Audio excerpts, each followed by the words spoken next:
Buenas noches, hermanos. Ya estamos en la recta final de esta serie de los Yo Soy.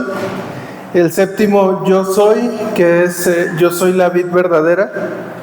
Ya nada más faltaría uno la siguiente semana. Y bueno, antes de comenzar, les voy a pedir que me acompañen con esta oración para que el Señor abra nuestros corazones. Señor, te damos gracias por tu palabra, porque sabemos que tu palabra es fiel y verdadera. Gracias, Señor, porque nos das esta oportunidad, este privilegio, Señor, de escuchar tu palabra. Te pedimos que esta noche tú hables, que toques nuestras mentes, nuestros corazones, Señor, y que seas tú hablando, Señor, a través de mí. Quita todo pensamiento humano, toda sabiduría humana, y que tu palabra sea predicada esta noche, Señor. Te lo pedimos en el nombre de Cristo Jesús. Amén. Les voy a pedir, hermanos, que me acompañen ahí en sus Biblias en el Evangelio de Juan, capítulo 15. El Evangelio de Juan, capítulo 15, vamos a estar en los versos del 1 al 3 solamente. Y bueno, vamos a ir tocando algunos de los demás versículos de este capítulo. Juan, capítulo 15, versos del 1 al 3, por favor. Y si usted encuentra las citas, se puede poner de pie. Vamos a leer estos tres pasajes todos juntos. Juan capítulo 15, verso del 1 al 3.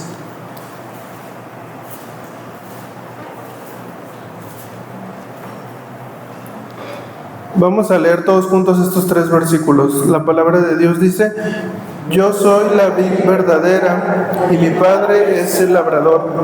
Todo pámpano que en mí no lleva fruto, lo quitará, y todo aquel que lleva fruto, lo limpiará, para que lleve más fruto.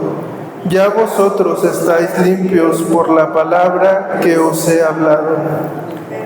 Tomen su lugar, hermanos.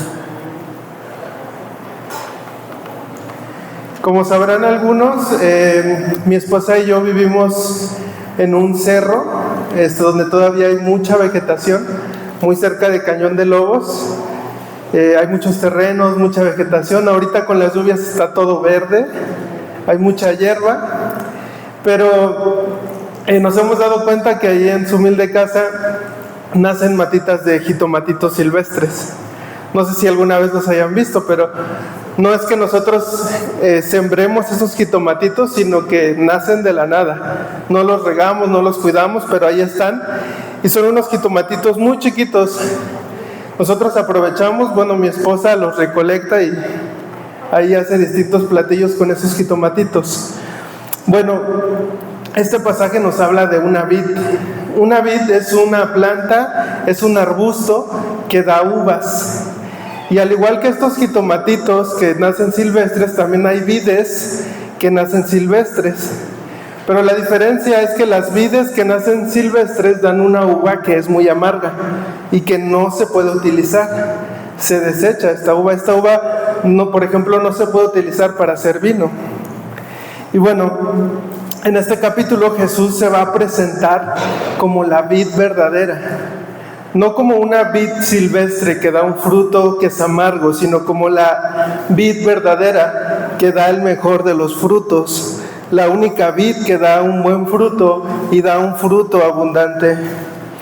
Y es por eso que el propósito de la predicación de esta noche es que permanezcamos en la vid para que demos fruto abundante. Permanezcamos en la vid para que demos fruto abundante. Y tengo tres enseñanzas en estos pasajes. La primera de ellas es: Jesús es la vid verdadera. El verso 1 dice: Yo soy la vid verdadera y mi Padre es el labrador. Bueno, déjame decirte el contexto, qué es lo que estaba pasando Jesús cuando dice estas palabras. Cuando Jesús dice estas palabras, recientemente había celebrado la Pascua, había instaurado la Cena del Señor, había anunciado el nuevo pacto. Judas, que todos sabemos que lo va a vender por 30 monedas de plata, Judas ya había salido para ir a vender a Jesús, y solamente estaban 11 de los discípulos. Bueno, a estos 11 de los discípulos que Jesús ya les había anunciado que iba a morir, ya les había anunciado que iba a ser crucificado, Jesús ya había anunciado su muerte hacia ellos. Jesús les habla de una manera amorosa, les habla de una manera cercana y les dice: yo soy la vid verdadera. ¿Qué es lo que Jesús está tratando de decirles, o qué es lo que Jesús está diciendo a sus discípulos? Es que a pesar de que físicamente Él no estaría, ellos, sus discípulos, iban a estar conectados o iban a permanecer unidos a Jesús, a pesar de que Jesús ya no estuviera físicamente. Jesús estaba dándoles un mensaje de ánimo, diciéndoles: así como las ramas o los pámpanos están unidos a la vid, de esa manera ustedes están unidos a mí. Y aunque yo muera y ya no esté físicamente aquí, ustedes seguirán unidos a mí para siempre. Y es lo que Jesús está diciéndoles. Pero no solamente eso, a través de esta metáfora, a través de la metáfora de la vid, Jesús también está recordando su identidad mesiánica. Es decir, Jesús está recordándoles y está anunciándoles que las Escrituras, el Antiguo Testamento, hablan de Él, que lo que está escrito, lo que escribieron los profetas, apuntan hacia la obra de Cristo. ¿Y cómo sabemos esto? Bueno, les voy a pedir que vayamos todos al Salmo 80. Al Salmo 80.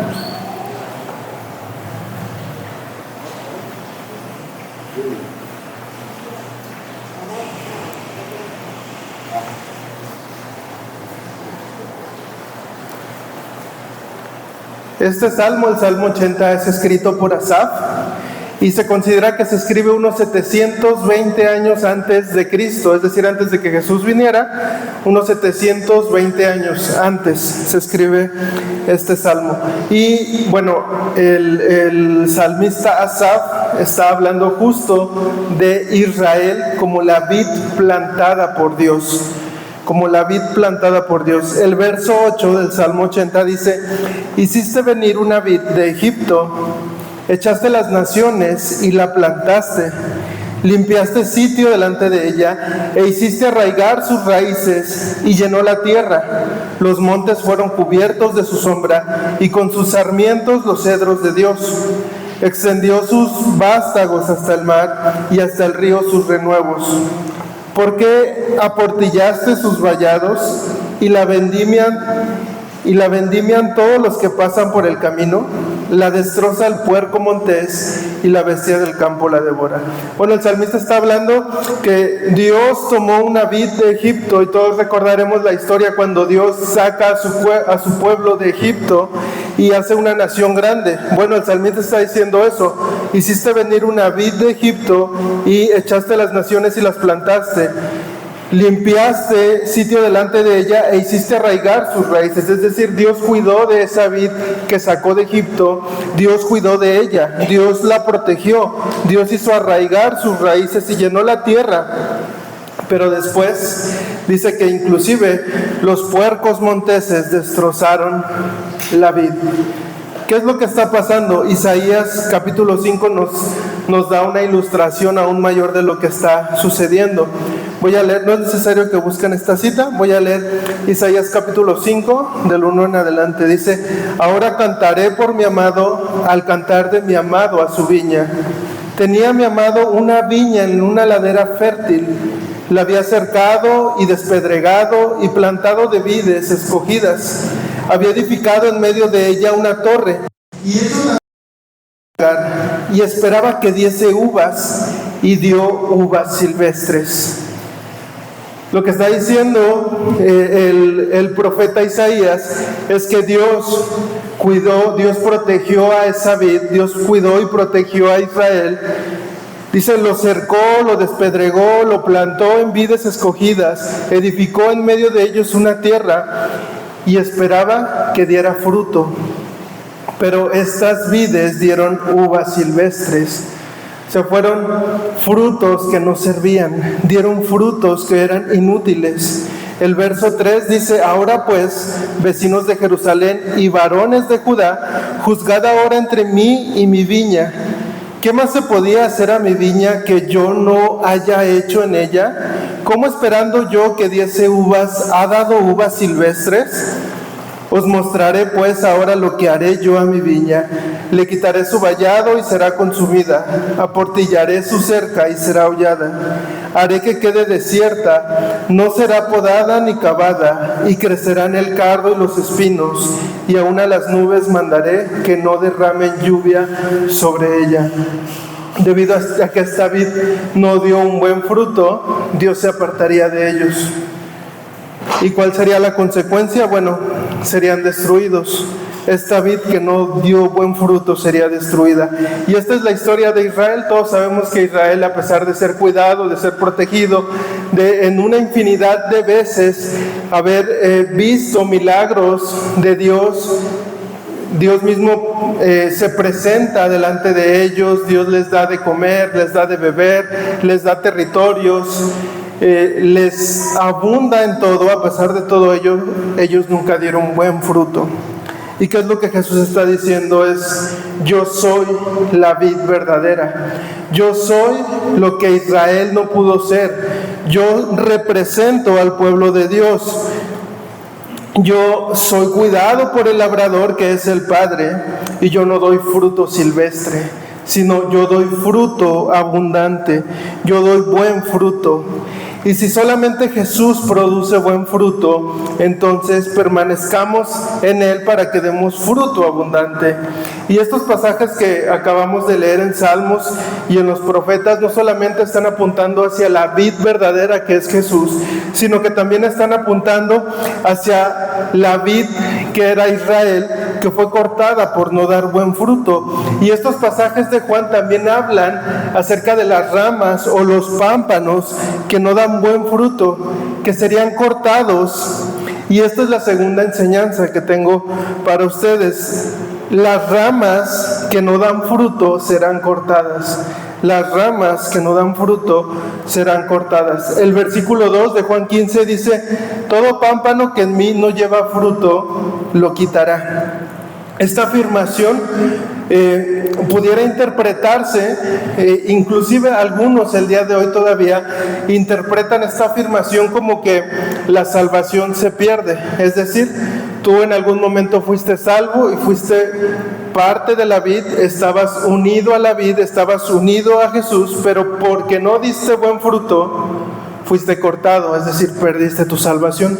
Algunos interpretan de esta manera, pero esto no se interpreta de esta forma, sino que recordamos que Jesús está hablando en el contexto de que Él está a punto de morir, Él está a punto de ir a la cruz. Y recuerdan que les decía que Judas se acababa de apartar para ir a venderlo. Bueno, la vida de Judas ilustra muy bien que es una rama que no da buen fruto, ilustra muy bien que es una rama que es cortada. ¿Por qué? Porque Judas estuvo cerca de Jesús. Judas fue tratado como uno de sus discípulos. Judas recibió bendiciones, privilegios que recibieron los demás discípulos, a pesar de que Judas nunca fue un discípulo verdadero, nunca fue alguien genuino. Judas estaba ahí porque él estaba buscando un interés propio. De hecho, vemos que él va a entregar y va a vender a Jesús por 30 monedas de plata. Y el mismo Evangelio de Juan, ahí en el capítulo 13, nos habla un poquito de lo que Jesús va a referirse sobre Judas. Juan capítulo 13, verso 17 dice: si sabéis estas cosas, bienaventurados seréis si las hicieres. Jesús les está hablando a sus discípulos aquí en el contexto de limpiar sus pies. Jesús limpia los pies de sus discípulos. Yo creo que todos recordarán esta historia. Lava los pies y Jesús les dice que lo imiten a Él. Les dice a sus discípulos: imítenme a mí. Bueno, ahora Jesús les dice: si saben estas cosas, bienaventurados son si las hicieren.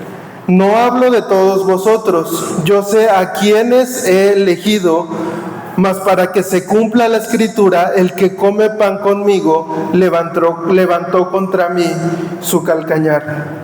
Jesús está hablando que el que come el pan con Él, es decir, el que está cercano a mí, me traicionará. Y Jesús está hablando de Judas. Jesús está refiriendo a Judas. Judas es la ilustración perfecta de esa rama que se cortará. ¿Por qué? Porque una vez más, Judas nunca fue un discípulo verdadero. Judas nunca fue un discípulo genuino, sino que Judas estuvo cerca de Jesús porque quería un beneficio propio. Ahora, el mismo apóstol Juan, en su primera carta, habla de este tema. En su primera carta de Juan dice, capítulo 2, verso 19, salieron de nosotros, pero no eran de nosotros, porque si hubiesen sido de nosotros, habrían permanecido con nosotros, pero salieron para que se manifestase que no todos son de nosotros. Es decir, el apóstol Juan está hablando de aquellos que salieron de la iglesia, aquellos que abandonaron la iglesia o abandonaron la fe, y el apóstol Pablo dice, ellos salieron porque no eran de nosotros.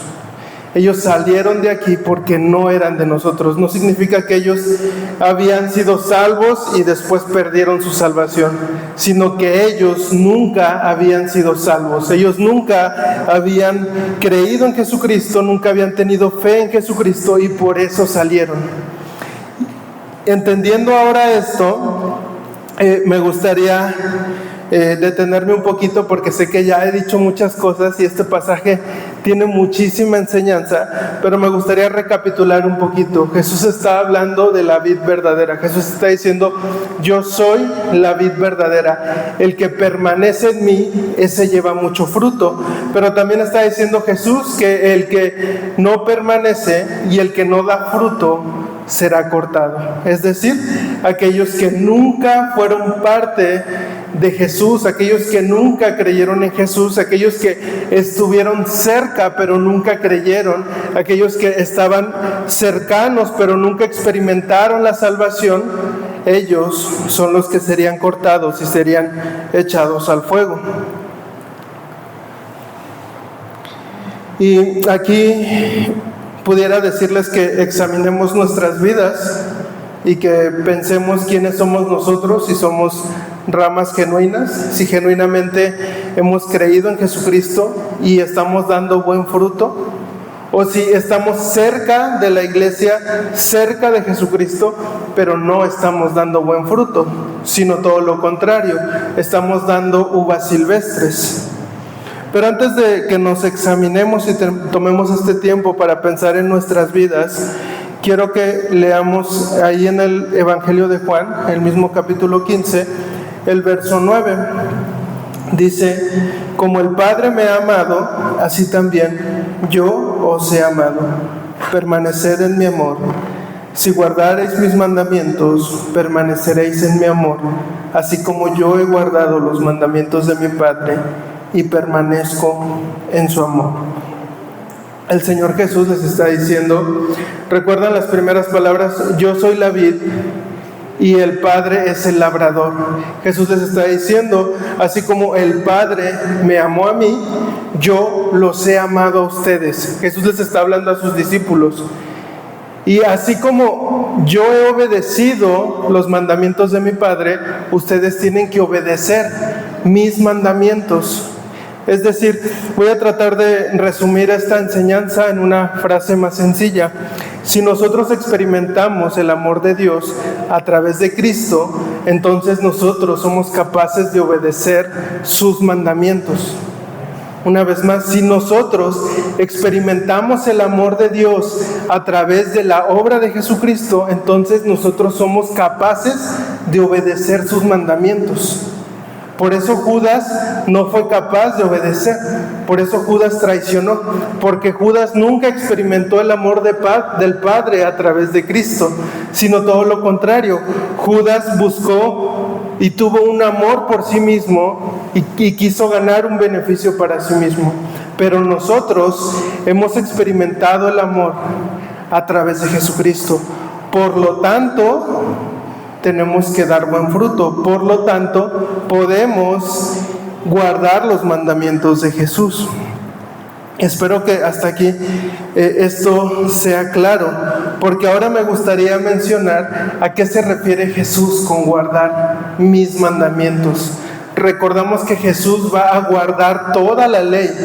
Jesús es el único que cumple toda la ley que encontramos en el Antiguo Testamento. Jesús es el único quien la cumple, pero Jesús no está diciendo que nosotros la cumplamos, sino Jesús está diciendo: ustedes cumplan mis mandamientos. ¿Y cuáles son esos mandamientos de Jesús? El versículo 12 nos da un poco más de luz referente a esto.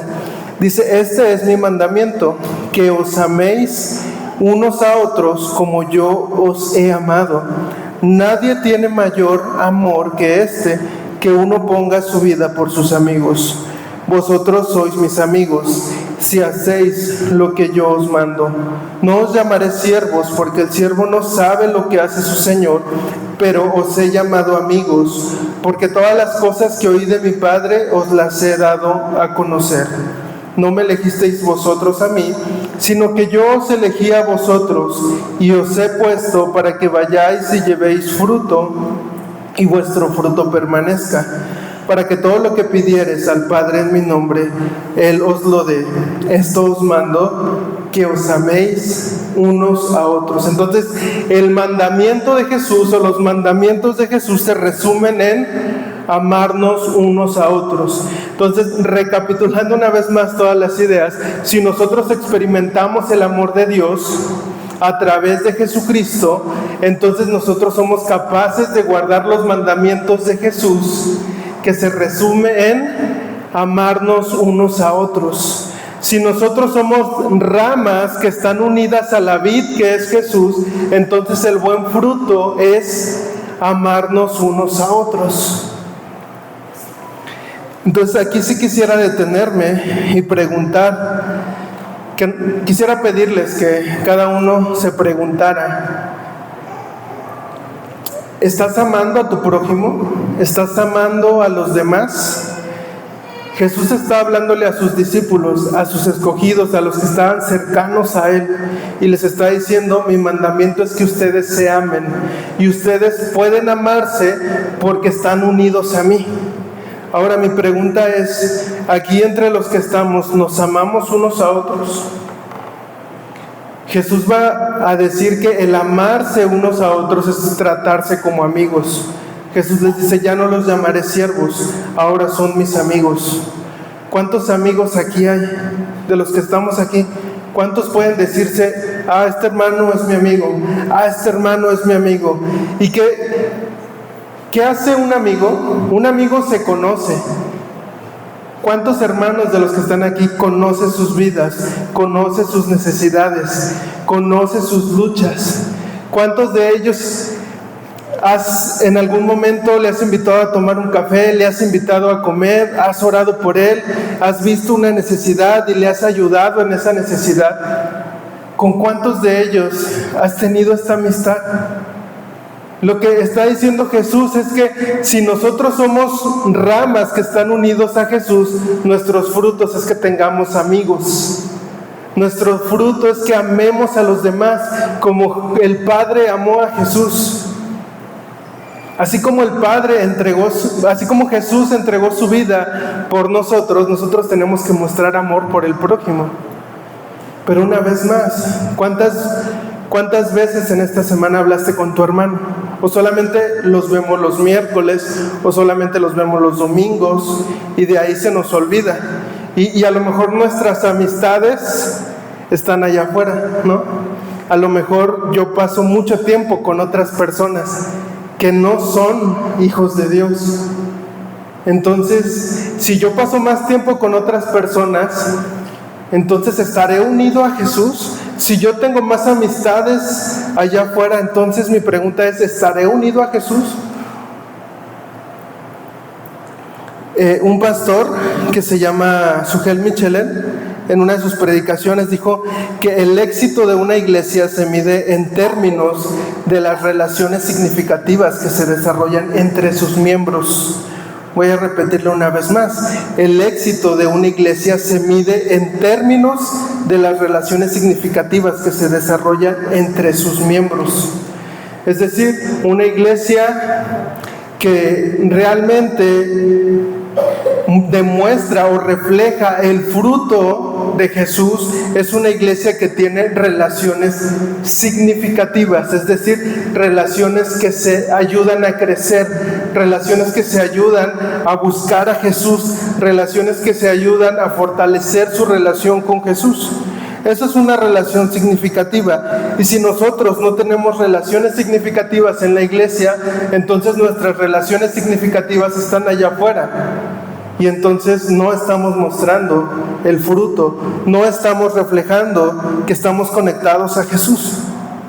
¿Realmente somos ramas conectadas a Jesús o ramas conectadas al mundo?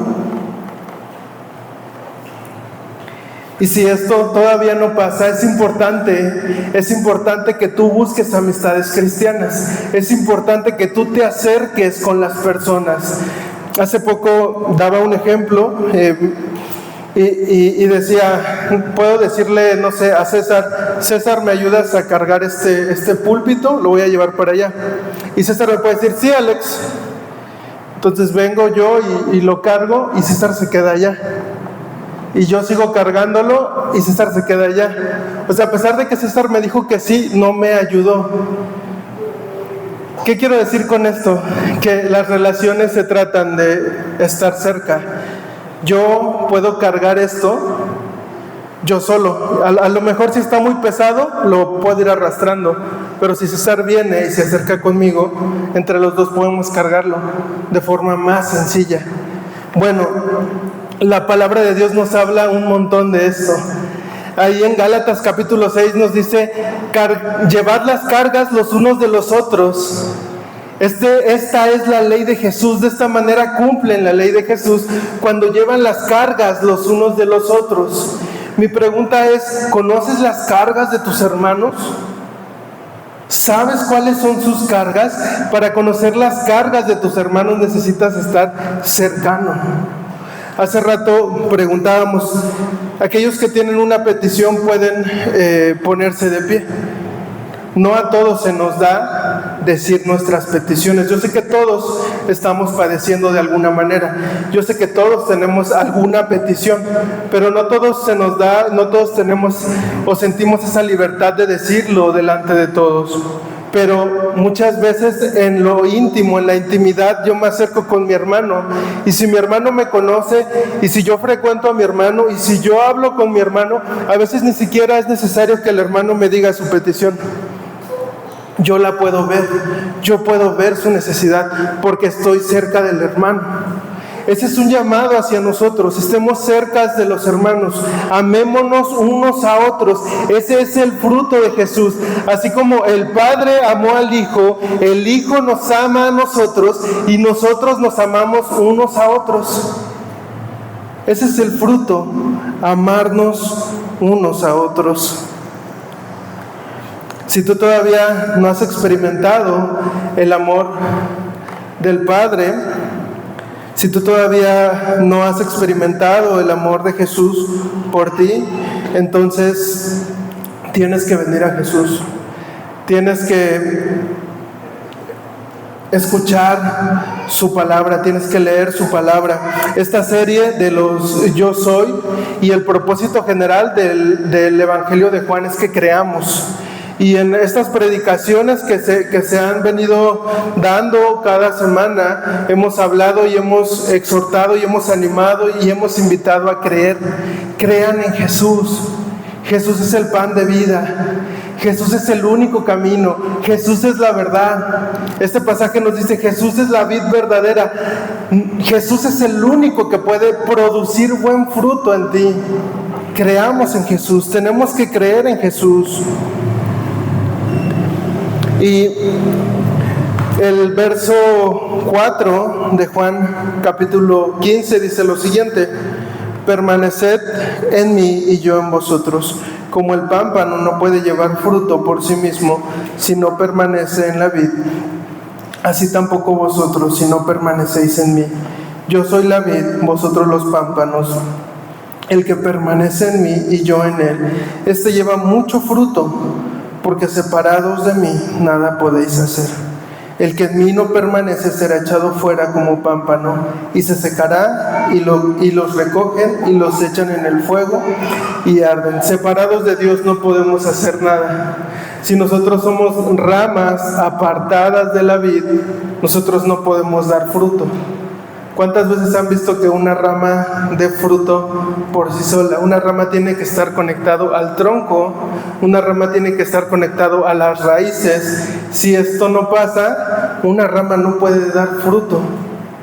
Bueno, es lo que está diciendo este pasaje. Si nosotros no estamos conectados con Jesús, nada podemos hacer, no podemos dar fruto. Separados de Él, nada. Todos nuestros esfuerzos son en vano. No podemos hacer nada si estamos apartados, si estamos separados de Dios. Y por el contrario, si estamos separados de Dios, un día esa vid será limpiada y seremos cortados.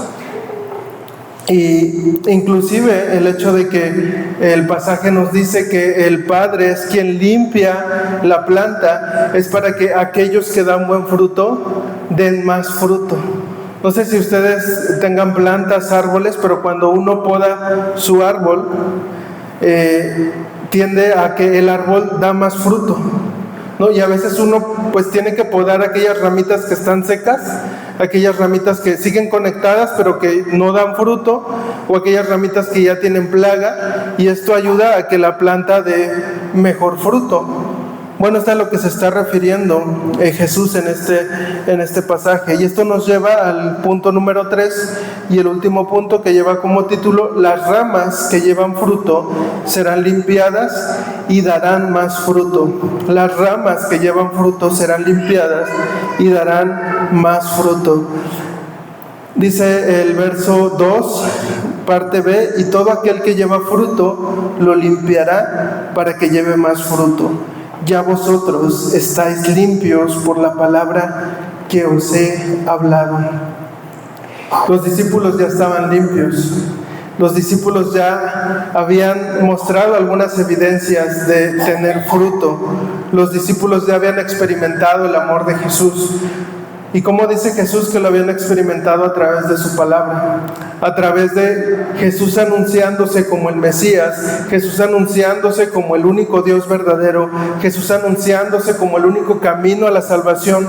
Jesús está anunciándose como el único que puede dar buen fruto. A través de su palabra, sus discípulos habían sido limpiados. Y ahora mi pregunta es: ¿qué tanto frecuentas la palabra? ¿Qué tanto estudias su palabra? ¿Qué tanto tiempo pasas en la palabra? Porque a través de su palabra es que el Señor nos limpia. A través de su palabra es que el Señor nos prepara para dar aún más fruto. Si nosotros aún no damos fruto, entonces tenemos que ir a su palabra para que el Señor nos limpie y podamos dar fruto. Y quiero cerrar con lo que dice el verso 7 en adelante, que son 3 privilegios que el Señor nos otorga cuando damos fruto. 3 privilegios que el Señor nos otorga cuando damos fruto. El primero de ellos es que recibiremos lo que pedimos. Recibiremos lo que pedimos. El verso 7 dice: si permaneces en mí y mis palabras permanecen en vosotros, pedid todo lo que queréis y os será dado. Si permanecemos en Jesús y sus palabras permanecen en nosotros, entonces todo lo que nosotros pidamos será dado. Y igual este pasaje en algunos otros lugares se interpreta como que podemos pedirle al Señor todo lo que queramos tal cual y Él nos va a dar. Y sí es cierto, pero el pasaje nos está dando 2 condicionantes. Dice que solamente lo hará el Señor si permaneces en Él y si sus palabras permanecen en ti. Y si recordamos toda la predicación, permanecer en Jesús es amar al prójimo. Permanecer en Jesús es dar buen fruto. Permanecer en Jesús es amar al prójimo como Jesús te amó a ti. Eso es permanecer en Jesús. Entonces, cuando tú permaneces en Jesús, cuando tú amas a tu prójimo como Jesús te amó a ti, entonces todo lo que pidas te será dado. Pero entonces, cuando nosotros amamos a nuestro prójimo, nosotros vamos a dejar de pedir para nuestros propios deleites y vamos a comenzar a pedir para que el hermano sea bendecido, para que Dios guarde esa necesidad que tiene mi hermano. O sea, sí podemos pedir y el Señor cumplirá eso si nosotros amamos a nuestros hermanos y estamos unidos a Él y a su palabra. Pero cuando nosotros amamos al prójimo, yo voy a dejar de pedir para mí. ¿Recuerdan lo que va a hacer Jesús después de estos pasajes? Que va a ir al huerto del Getsemaní y que va a orar: si es posible, pase de mí esta copa, pero que no se haga mi voluntad, sino que se haga tu voluntad. Ese es el ejemplo de Jesús. Jesús nos amaba tanto que no pidió para sí, sino pidió que se hiciera la voluntad de Dios para que nosotros alcanzáramos salvación a través de su sacrificio. Jesús no pidió para sí, y eso es a lo que se está refiriendo este pasaje. Si tú amas a tu prójimo, tú no vas a pedir para ti, vas a pedir para el prójimo. Y entonces el Señor va a responder, el Señor va a darte todo lo que pidas, porque no lo estás pidiendo en tu propia voluntad, lo estás pidiendo en la voluntad de Dios. Ahora, el segundo privilegio es que glorificamos al Padre cuando permanecemos en Jesús. Glorificamos al Padre cuando permanecemos en Jesús. El verso 8 dice: en esto es glorificado mi Padre, en que llevéis mucho fruto y seáis así mis discípulos. Cuando nosotros llevamos mucho fruto, es decir, cuando nosotros estamos amando a nuestro prójimo, cuando nosotros estamos reflejando ese amor que experimentamos de Jesús, reflejamos el carácter de Dios. Cuando tú amas a tu hermano, cuando tú ves por las necesidades de tu hermano, reflejas el carácter de Dios, reflejas el carácter de Jesús, reflejas ese amor que nace de la persona de Dios. Y cuando nosotros amamos al prójimo, entonces el nombre de Dios es glorificado. Entonces no solamente tenemos que amar al prójimo porque es algo natural que debería de ser en nosotros porque somos hijos de Dios, sino que también somos llamados a amar al prójimo porque esto da gloria a Dios. Porque las personas pueden ver la gloria de Dios en nosotros, porque en esos actos de amor hacia nuestros hermanos, otras personas pueden ver el amor de Dios reflejado en esas amistades. Y el tercero es que si nosotros amamos a Dios, entonces tenemos el gozo de Jesús. El verso 11 dice: estas cosas os he hablado, para que mi gozo esté en vosotros y vuestro gozo sea cumplido. Voy a regresar hasta el inicio cuando les decía que Jesús dice: yo soy la vid verdadera, cuando ya les anunció a sus discípulos que iba a morir. Cuando ya les dijo a sus discípulos: voy a ir a la cruz, voy a morir por cada uno de ustedes. Cuando Jesús ha anunciado su partida, Jesús dice: yo soy la vid verdadera. Pero Jesús está compartiendo su gozo. Aunque probablemente los discípulos no estaban tan gozosos, inclusive pudieran estar temerosos porque ellos habían entregado sus vidas, habían cambiado sus vidas por completo, habían dejado sus vidas pasadas atrás y habían seguido a Jesús, habían dejado familia, trabajo, todo, y habían seguido a Jesús. ¿Se imaginan cuando Jesús les dice: voy a morir, voy a entregar mi vida? Probablemente ellos habrán dicho: he desperdiciado todo este tiempo siguiendo a Jesús. Pero Jesús les comparte de su gozo y les dice: voy a morir, pero ustedes van a estar siempre conectados a mí. Yo soy la vid verdadera y ustedes son las ramas. Voy a morir, pero a pesar de que no esté físicamente con ustedes, ustedes estarán conectados a mí para siempre, para siempre.